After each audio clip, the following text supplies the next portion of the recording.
How to act like a great leader means understanding how to get your team to trust you. In today's video, we're going to talk about how you can create a culture based on trust that enables you to build high-performing teams. I'm Sean Kent Hayashi, and I'm Steve Hart. We're executive coaches with the Professional Development Group. We help organizations create high-performing teams and inspiring leaders. Steve, you've been in organizations and you've built great high-performing teams. You've built cultures where people trust you and their fellow team members. Let's talk a little bit about how you've done that. Okay, trust is the central issue of leadership in any organization. Little else can happen in an organization unless the leader has gained the trust of the people that he or she leads. But it's a very delicate balance. And I think it starts fundamentally with the notion of, do the words that you speak match the actions that you take? And to the extent that those two things are in accord, then you have a great foundation for trust. But if the words or the actions are not consistent with the expectation that you create, then trust is severely undermined right at the outset. Steve, I've heard you talk about the importance of creating psychological safety. Yes. What does that mean to you, and how do you approach that? Yes, it's very important to have that place where, as a leader, you create the environment where the people you work with, or the people who work for you, can approach you with any kind of concern or question that they might have that needs your attention. And it's very important that you create that space where you respect what it is that people are bringing to you. It's a critical foundation for building trust in your organization. Steve, when you're coaching someone to build that foundation of trust, what are some of the steps that you encourage them to take? Well, as I said in the earlier part of this video, the important part is how well do the words that you speak match the actions that you take? And most of the time when trust is violated, it's something like that has caused the problem. So I start with what I call micro commitments.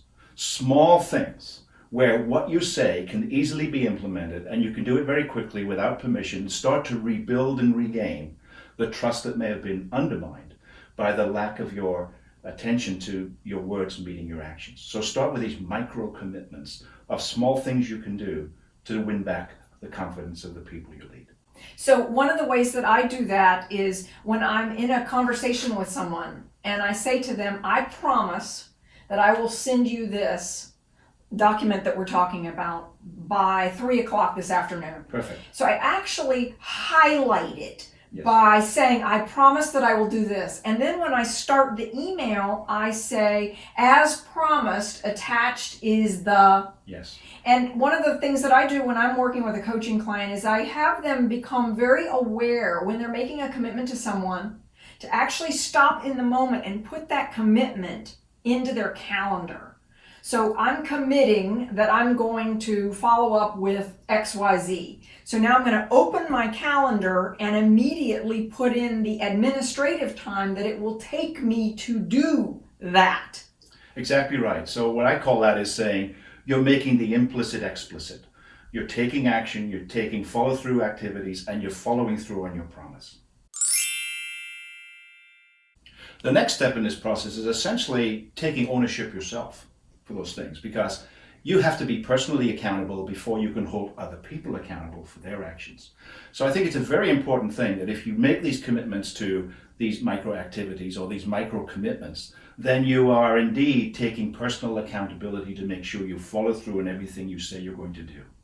Accountability is one of those big topics that we regularly take on when working with teams and individuals. Because when people don't know what their own accountabilities are, or when they don't know what their peers or colleagues' accountabilities are, conflict is inevitable.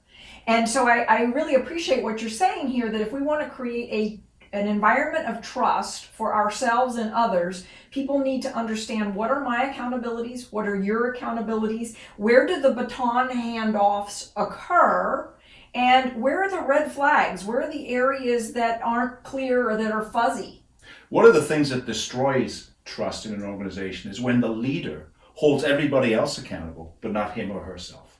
So it's really critically important that you pay attention and are self-aware of the importance of doing what you say you're going to do and following through on your promises, whatever they may be. I recently discovered in a 360 that although this person had been in the CEO role for many years, most of his direct reports and several of his key stakeholders didn't trust that he was going to do what he said he would do. And as a result, this was undermining his organization's ability to move forward. And so having him become aware of this perception, and take these steps sequentially to really think about it and catch himself in the moment. He had such a heart to want to please people and to want to be generous of spirit with people that he would often volunteer to do something or to give something. But because he wasn't mapping it back to his schedule and making the time to have it happen, it wasn't. Yeah, this could be a big blind spot for people, right? They're well-intentioned. They have the great will to be a real force on their team, but again, not doing the things that really matter to the moment, and the things that you promised to do could be the potential for undermining that productivity.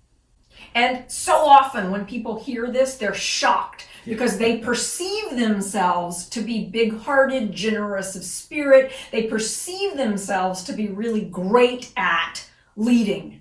And they don't understand that when they forget to do something they said they were going to do, when they promise to do 10 things and they only do 6, but they don't say which of the 4 they're not going to do, that breaks trust in relationships. And that's frankly what causes people to leave organizations. It's what causes relationships to break up, split up, big conflict. Yes, it is a big part. I love what you said about causing people to leave, because when we ask people in organizations at an exit interview, why are you leaving? 9 times out of 10, the answer is the relationship they had with the person that led them.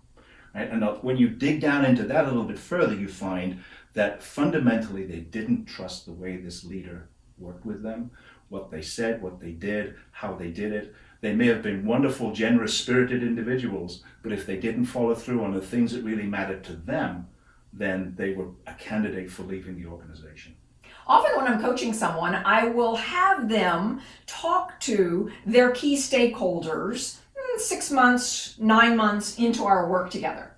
And I'll have them ask very pointedly, where do you see me making improvements? Where do you see the impact of my growth? What would you like more of from me? What would you like less of from me? And I have them track this so that they begin to demonstrate to not only their own team members, but also to their peers, to their colleagues, to their key stakeholders, that they're willing to grow, they're willing to receive feedback about how they can continue to develop, to keep that momentum of trust growing. Yeah, I love the fact that you're encouraging your clients to be the first ones to reach out for that before it becomes a problem. Right? So reach out, find out how you are resonating with the people you work with as a leader. And there's a couple of things that come to that. One is that I think it does signal a foundation of trust and openness. It gets to that psychological safety I said earlier, because if you're willing to put yourself out there and be vulnerable, then people will see you as somebody that's willing to let that happen for them also. But the other part of it is I think it gives people a sense of understanding who you are as a leader. Your humility comes through, your willingness to learn and grow, and they find in that great confidence in the person that's leading them. And I think it's a well-respected aspect of leadership when the team you work with can say you are open to listening to them and to asking for advice about how you lead them. That's great. You know, this is probably a great time also for us to take a break here and just say, hey, in the comments below, let us know, what would you like more of from us? Are there topics, are there questions that you have for us? Or maybe there's something you'd like a little less of from us. Let us know that too in the comments below. You know, Steve, so often the best relationships are those that are created after we've rebuilt trust with somebody. Because the fact is, we don't really deeply trust people until we know how they deal with conflict.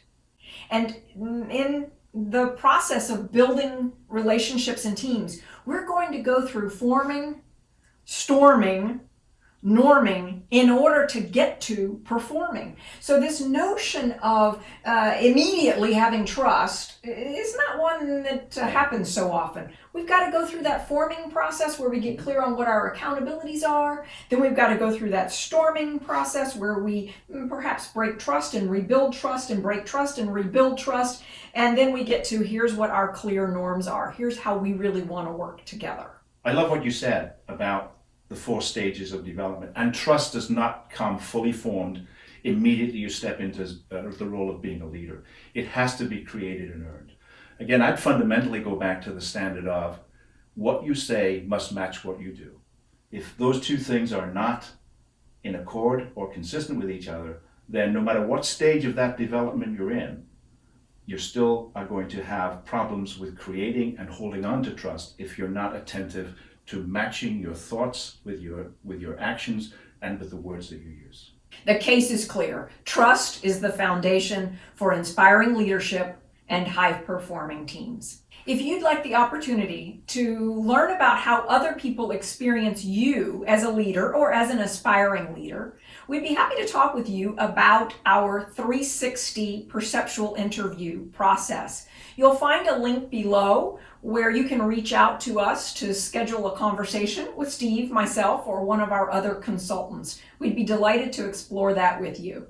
Take on building trust in all of your key relationships, and we look forward to seeing you in the next video.